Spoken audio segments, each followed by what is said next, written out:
Bonjour à tous et bienvenue sur ce nouveau Pitch Day des rencontres digitales IREF sur le thème des services aux entreprises. Je suis Elsa et aujourd'hui nous sommes ravis d'accueillir André Enrotin, directeur général du réseau Inexpress.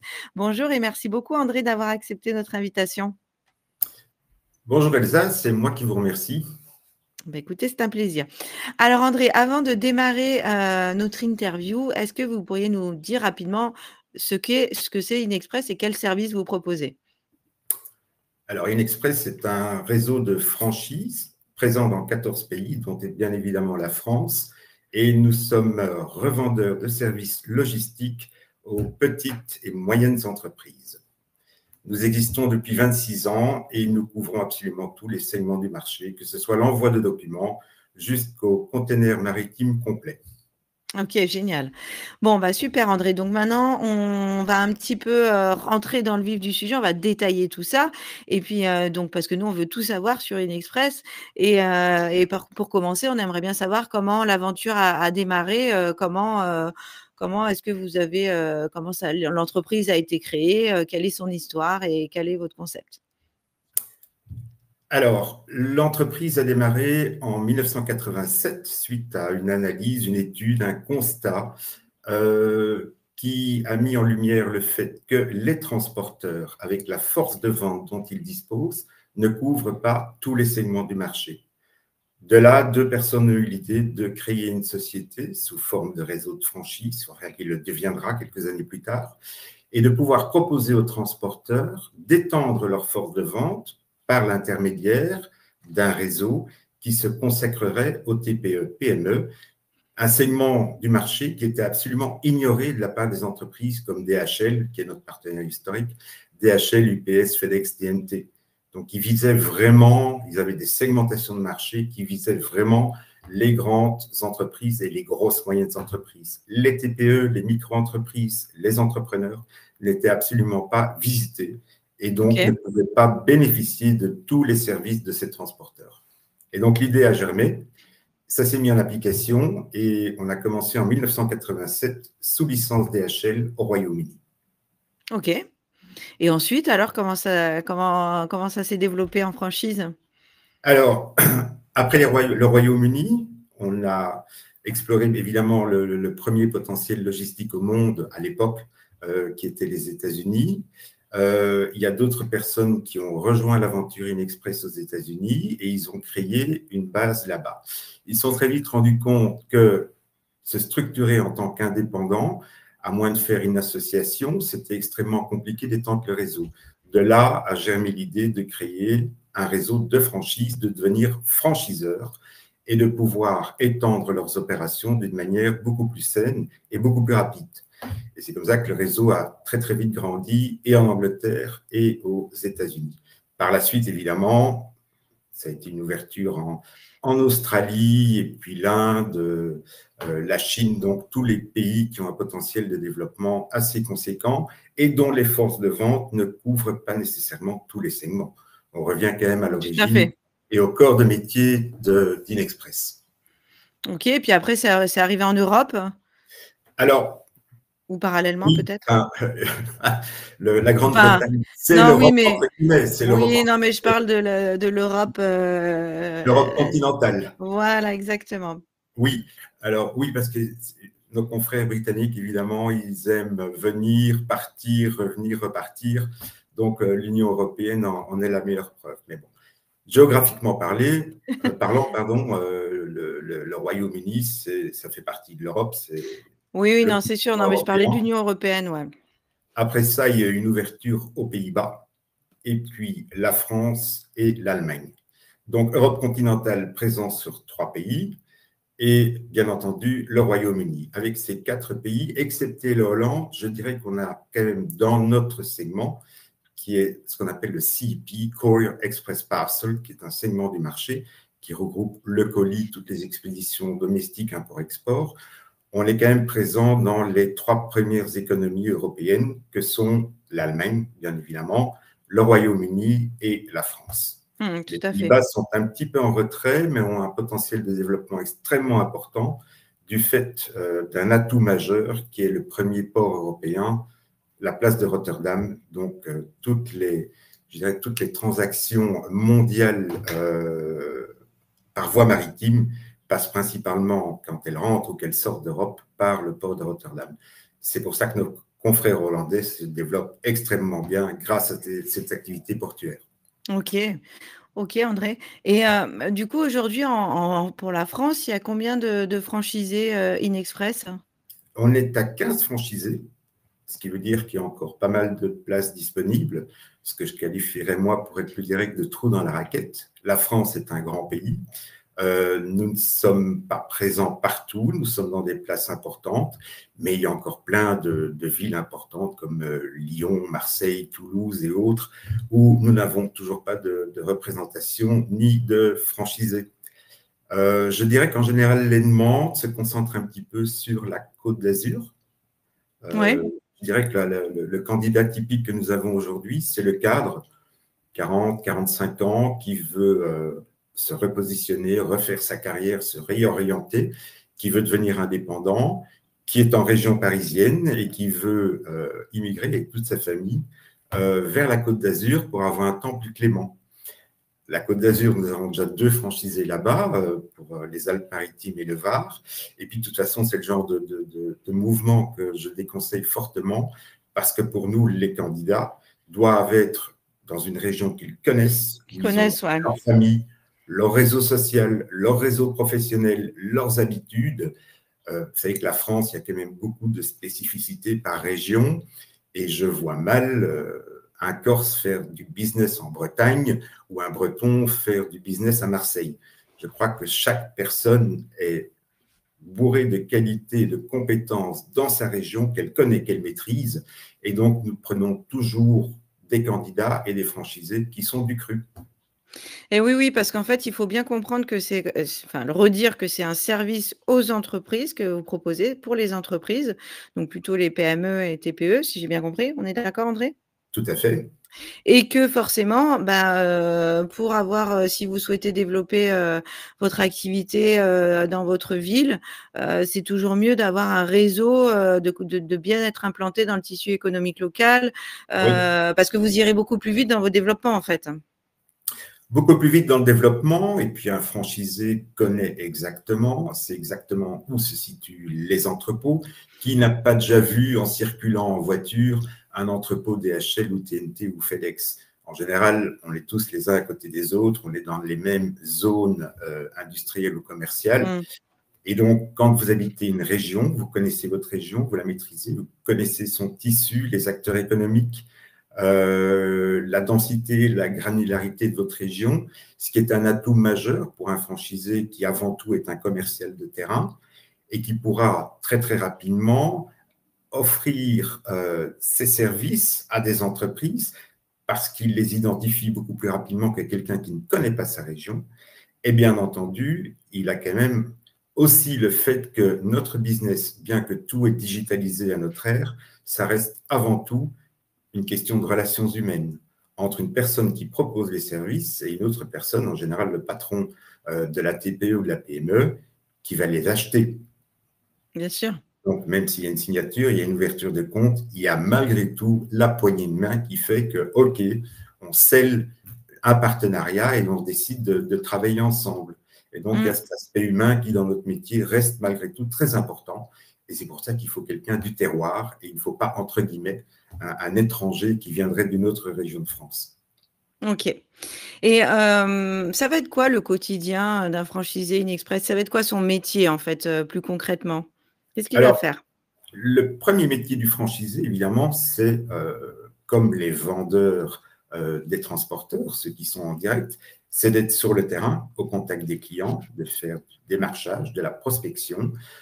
Après ça, c'est quand on arrive chez un client, de voir, d'être à son écoute, de faire un audit, de voir quels sont ses besoins en logistique. Est-ce que c'est uniquement du colis, c'est du document, c'est du global forwarding, c'est de l'aérien, de la palette routière. Donc, de bien déterminer ses besoins en logistique, en transport, import, export, domestique. Après ça, le franchisé, en fin de journée, quand il a prospecté et qu'il a une dizaine de dossiers à examiner, il va faire des audits et il va voir exactement comment il peut proposer à ses clients des solutions plus optimale, plus Mhm. économique, avec un service client qui va être complètement dédié, contrairement à nos partenaires transporteurs, avec lesquels on s'entend très bien, hein, sinon on ne serait pas là, on n'aurait pas de raison d'exister, mais un service client qui est beaucoup plus dédié, qui est nominatif. Vous appelez un service client aujourd'hui, n'importe quel transporteur, de Chrono à UPS, on ne va pas vous dire « Bonjour monsieur, qui êtes-vous ?» On va simplement vous dire « Est-ce que vous avez un numéro de compte? Donnez-moi votre numéro de bordereau. » Donc, notre service est tout à fait personnalisé. C'est ça qui fait la force d'Inexpress. C'est d'être extrêmement proactif, puisqu'on suit en temps réel la progression des envois. On voit directement si un envoi coince quelque part, il manque un papier, un certificat d'exportation, douane ou autre, et on prévient le client en Ouais. disant « Attention, ça risque d'être bloqué, il faut me donner tel et tel document, je m'occupe du reste. » Donc, c'est une valeur ajoutée énorme pour les patrons de TPE. Ces petites entreprises n'ont pas des ressources humaines en quantité illimitée, donc il faut vraiment les utiliser avec parcimonie. Et s'ils peuvent se décharger un maximum sur un service client qui est unique, qu'il connaît, qui gère totalement son compte, qui connaît tous ses besoins, ses expéditions, ce qu'il a fait le jour même, ce qu'il a fait pendant la semaine, eh bien c'est vraiment un plus. Donc la journée d'un franchisé, c'est vraiment de la prospection, l'étude, l'analyse complète, l'audit de tous les besoins des clients, revenir force de proposition avec une Mhm. proposition commerciale, opérationnelle, logistique qui tienne la route, qui amène une valeur ajoutée et évidemment des réductions d'échelle tarifaires à tous ces clients et patrons de TPE, PME, et puis de les mettre en pratique. Et après ça, il y a le suivi, la gestion. Ok. Donc, les Donc, journées sont bien remplies. Il y a quand même un avantage énorme dans notre secteur, c'est que c'est du lundi au vendredi. En général, vous savez très bien que les derniers enlèvements par les transporteurs, c'est vers 18h, 19h. Et après ça, le franchisé jouit quand même d'une soirée qui est calme, qu'il peut passer en famille ou à d'autres activités et distractions. Il aime le week-end. Certains franchisés, oui, travaillent le week-end parce qu'il y a des clients qui font encore des expéditions le week-end. La France, 35 heures, c'est purement théorique. Quand on voit toutes les TPE, PME que nous avons comme clients, ce sont des gens qui bossent énormément et qui ne s'arrêtent pas à 17 heures et qui ont très, très peu de RTT. Donc, ces gens-là, c'est notre métier aussi parce que nous sommes aussi tous des indépendants. Donc, on ne compte pas nos heures. C'est de les accompagner, de les servir le mieux possible pour qu'ils aient la garantie que leurs imports, leurs exports soient traités, arrivent à temps. C'est le plus important. ouais. Ok. Du coup, en fait, votre métier, c'est de proposer à des clients les tarifs les plus avantageux pour gérer leurs envois, que ce soit des plis, des cartons, des colis ou des containers, quoi. Tout à fait. On est Ok. capable de. Il y a les prix, il y a la partie tarifaire, mais il y a surtout la partie service. Oui, et la partie, oui, meilleure solution. Voilà, je prends par Mhm. exemple aujourd'hui, on est en 19 décembre 2024, vous êtes une TPE-PME, essayez de vous adresser à un gros transporteur routier pour venir faire enlever 3 ou 4 palettes en urgence. Personne ne va vous répondre. Ou bien les gens vont vous répondre, mais vous dire, écoutez, on ne pratique plus d'ouverture des comptes, on n'est pas intéressé, ça ne rentre pas dans notre critère ou nos segments d'activité. Et donc, ça devient de plus en plus compliqué. Grâce à nos volumes, on travaille avec des transporteurs, des routiers, qui Eh sont oui. pignons sur rue, pour ne pas les nommer. Il y a DHL Freight, XPO notamment, c'est les deux grands acteurs du secteur.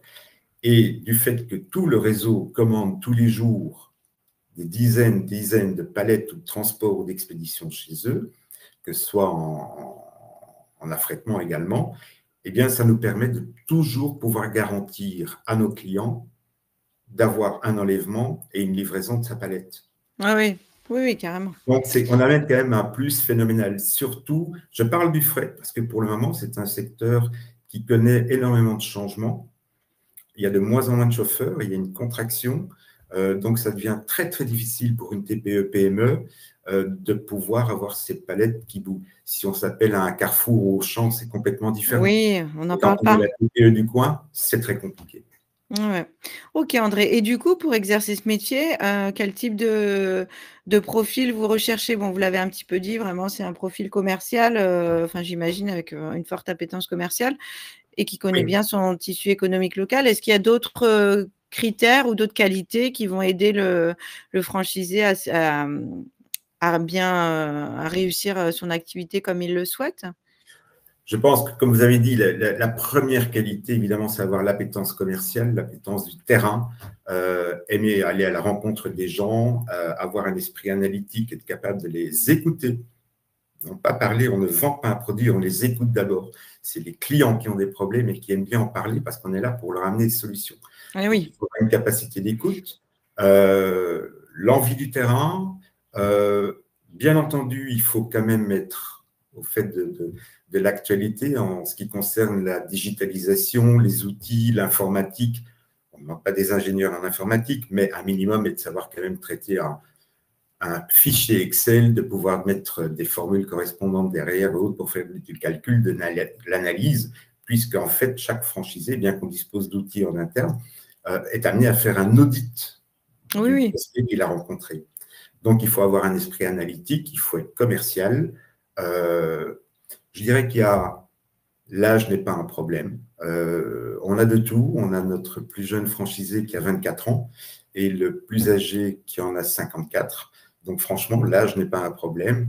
Je pense que c'est la volonté, l'enthousiasme. Il faut ici, très important, avoir l'esprit entrepreneur et bien Oui. se rendre compte que quand on est entrepreneur indépendant, eh bien, si on ne travaille pas, si on ne fait pas le taf, comme on dit aujourd'hui, Eh eh ben, on bien, n'est pas rémunéré. en fin de mois, on n'a rien qui rentre dans l'escarcelle. Donc, il faut vraiment travailler. OK. Sinon, il n'y a rien qui rentre. Donc, ça, c'est un esprit qui est indépendant aussi. Et quand on a beaucoup d'interviews avec les candidats avant que vraiment ils rejoignent le réseau, et on peut déceler tout de suite les gens qui ont bien compris le concept d'être entrepreneur, indépendant et qu'il va falloir aller au charbon tous les jours, et les personnes qui n'ont pas très bien compris. J'ai déjà eu pas mal de fois des candidats qui me disent, mais en fait, quel est le salaire? Oui, bah, OK. Voilà, donc non, il faut un esprit entrepreneur, entreprenant, ne pas avoir peur de travailler. Je crois qu'il n'y a aucune des fortunes de ce monde qui s'est faite sans travail, donc il faut vraiment travailler. Et là, il y a moyen de vraiment bien se développer. Même en OK. France, même avec toute la pression fiscale que nous avons, taxes et autres, il y a encore moyen de gagner très, très confortablement sa vie aujourd'hui. Oui. Et du coup, André, on n'a pas besoin de local? Vous n'avez pas besoin de local. Alors, quand on démarre, on le fait de chez soi.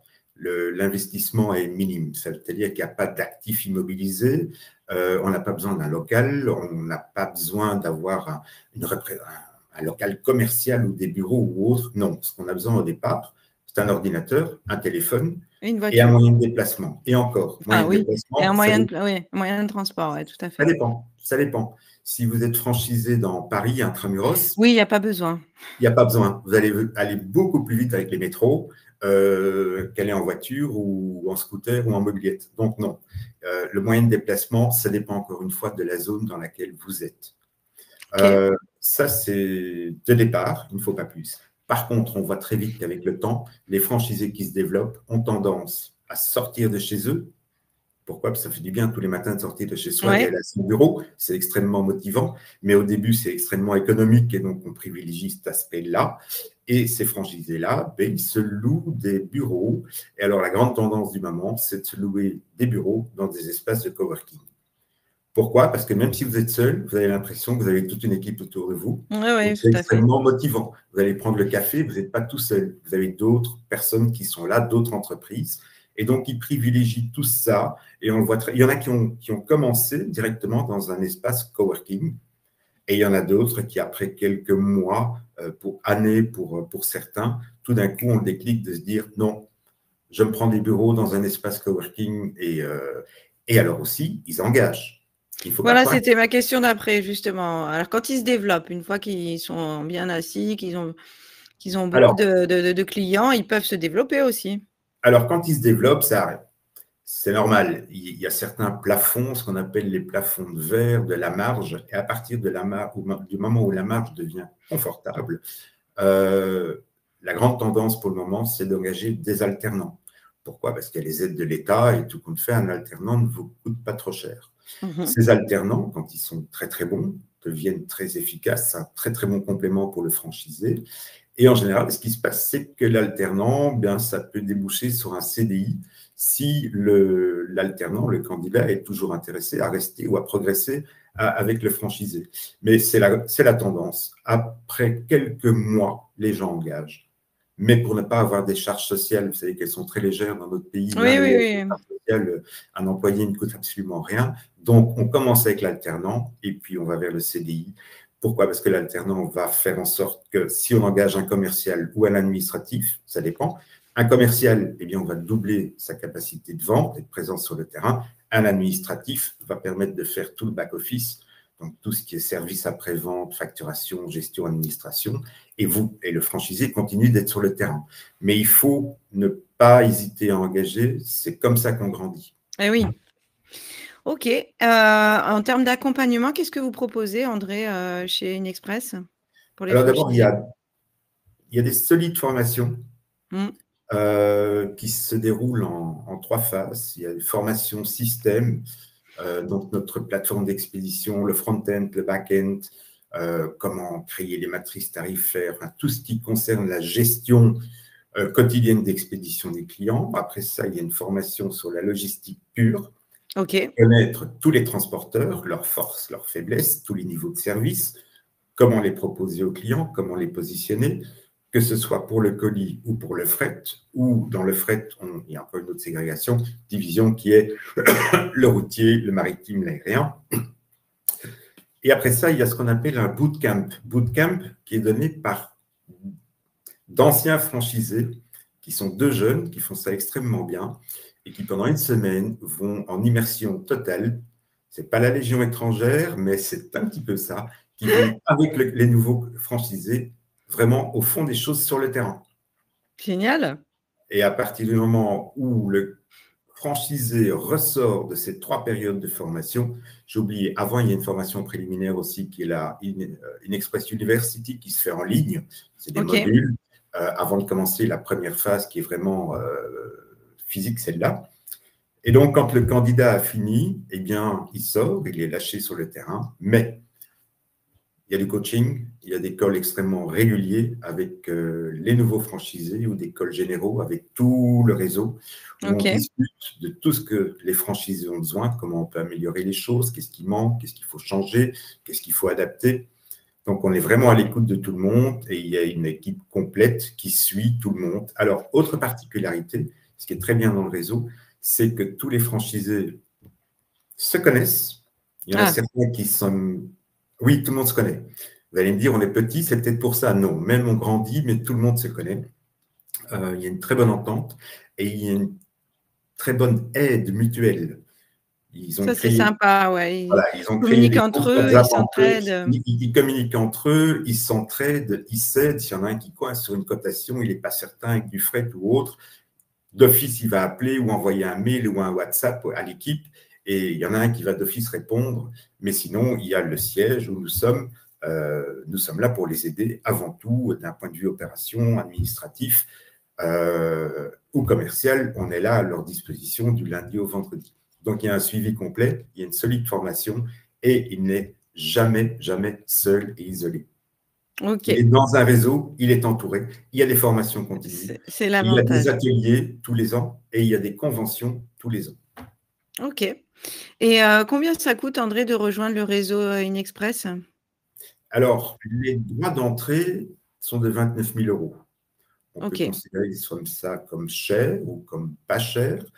J'ai déjà eu la remarque où on m'a dit 29 000, c'est pas cher, c'est pas très sérieux. Mais en fait, qu'est-ce qu'on transmet? On transmet un savoir-faire et du fait qu'il n'y a pas d'investissement, parce qu'on n'a pas besoin de local, il n'y a pas d'actifs qui vont être immobilisés dès le départ, on a estimé, en faisant une étude de marché nous-mêmes, que les droits d'entrée qu'on demandait à 29 000 € étaient tout à fait en adéquation avec les possibilités de développement du franchisé. N'oubliez OK. pas qu'en dehors des droits d'entrée, nous prenons également ce qu'on appelle les royalties Ouais. sur la marge, non pas sur le chiffre d'affaires, mais sur la marge du franchisé, et que l'un dans l'autre, eh bien, c'est une opération financière qui est un win-win, tant pour le franchisé que pour le franchiseur. OK. Et en termes d'apport personnel, on est quoi dans les 10 000 €, je crois? Alors, 10 000 un 15 000? apport, Oui, ça dépend. Ça dépend encore une fois le territoire, la densité, ce que veut exactement le franchisé. Mais il faut compter entre 10 000 et 15 000 euros. N'oublions pas, on a des franchisés, par exemple, qui ont commencé, qui étaient au chômage, qui étaient demandeurs d'emploi, et qui ont bénéficié de ce chômage pendant quelques mois, ce qui leur a vraiment permis de mettre le pied à l'étrier. Ça, Et c'est très maintenant, intéressant, ouais. ils vivent de leur franchise. En plus, il y a pas mal d'aides de l'État concernant les créations Mm. d'entreprises, si on veut avoir des prêts d'honneur et autres. Donc aujourd'hui, c'est très facile de créer son entreprise.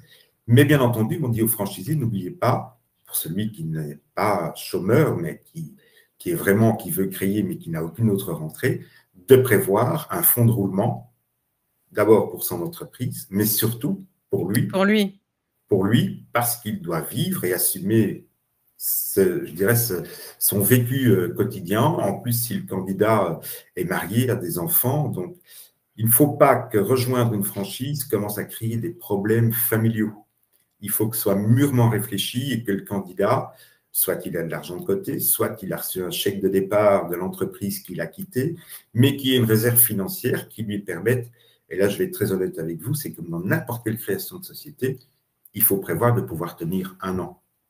Ouais, mais ça, c'est très bien de le rappeler, André, parce que je pense que c'est difficile, en fait, bah, comme on le disait tout à l'heure, comme vous le disiez, pour certaines personnes de s'imaginer qu'effectivement la première année, bah, c'est une année charnière, c'est une année qui est compliquée dans n'importe quelle activité, hein, on pourra dire ce qu'on veut, hein, N'importe laquelle. c'est une création d'entreprise, que ce soit en propre ou en franchise, c'est pareil, ça coûte des sous et c'est vrai qu'il faut anticiper cette première année et je trouve que c'est très bien de le rappeler, André, merci. Parce que, voilà, c'est important aussi pour les personnes, qui créent pour la première fois d'en être bien conscient et non, il y a pas de salaire, c'est une rémunération qui arrive, au bout de plus ou moins de temps, suivant comment on travaille et puis il y a plein de critères qui font que ça évolue aussi, mais Je le vois bien dans le réseau. Avant que les gens puissent se verser un SMIC, il faut 5 6 mois. Et puis évidemment, ça va crescendo parce que notre bien business sûr. model, c'est la récurrence. Un client qui signe une ouverture de compte, c'est qu'il a des besoins logistiques tous les mois, toutes les Mais semaines. oui, Donc, ça oui, veut donc dire ça, c'est que super, c'est récurrent. le client qui est signé en janvier, ce n'est pas un one-shot, ben, il va shipper tout le restant de l'année. Mmh. Et il faut avoir un portefeuille client suffisant, qui va évidemment en augmentant, que pour permettre de s'accorder petit à petit des émoluments ou une rétribution qui est convenable. Mais je dirais franchement, les 6 premiers mois, il faut prévoir la trésorerie pour maintenir son niveau de vie actuel, Mmh. tenant compte, et là il y a le fonds de roulement, pourquoi? Parce qu'on va créer des dépenses, ne fût-ce que la prospection des clients. Si on n'a pas d'ordinateur, il faut s'en acheter un, bien que je crois que tout le monde en a aujourd'hui, tout le monde a un téléphone portable, mais il y a quand même des frais d'exploitation qui vont survenir dès le Bien départ. sûr. Ne fût-ce que il faut lancer la société, il faut un capital social qui doit être fait sur fonds propres. Hein. On ne va pas emprunter une banque pour créer une société, quoique, mais bon, en général, c'est des SASU avec un capital de 1 000 euros. Hein. Il ne faut pas plus. Mais donc, il faut avoir de la réserve. Il ne Ouais. faut pas croire que le premier mois, il y a un salaire qui va tomber. Ça, je pense que les candidats en sont conscients, quoique j'ai déjà eu des cas où non. Mais c'est important de le prévoir, de se dire, j'ai les droits d'entrée, c'est 29 000 euros. Je Mmh. dois avoir mon fonds de roulement pour mon exploitation opérationnelle, payer évidemment le franchiseur, payer les transporteurs. Et puis en dehors de ça, je dois encore vivre le temps que j'arrive break-even et que je puisse enfin commencer à me verser un salaire qui n'ira qu'en augmentant. Tout à fait. Tout à fait, André. Bah, écoutez, en tout cas, merci pour tous ces éléments. Je vous laisse conclure, André. Je vous laisse le mot de la fin si vous le souhaitez. Mais écoutez, oui, merci. Donc, comme c'était très gentil à vous de m'interviewer aujourd'hui. Avec Euh, plaisir. comme je vous ai dit, on a encore pas mal d'espace de disponible en France. C'est un grand pays. Et j'espère qu'il y aura beaucoup de candidats potentiels qui visiteront votre site, les rencontres digitales, qui est très, très bien fait. J'aime beaucoup le principe. On a vraiment l'impression de rentrer dans un salon. Donc, c'est très interactif. Ça nous change à l'époque du virtuel. On a vraiment l'impression d'être en réel.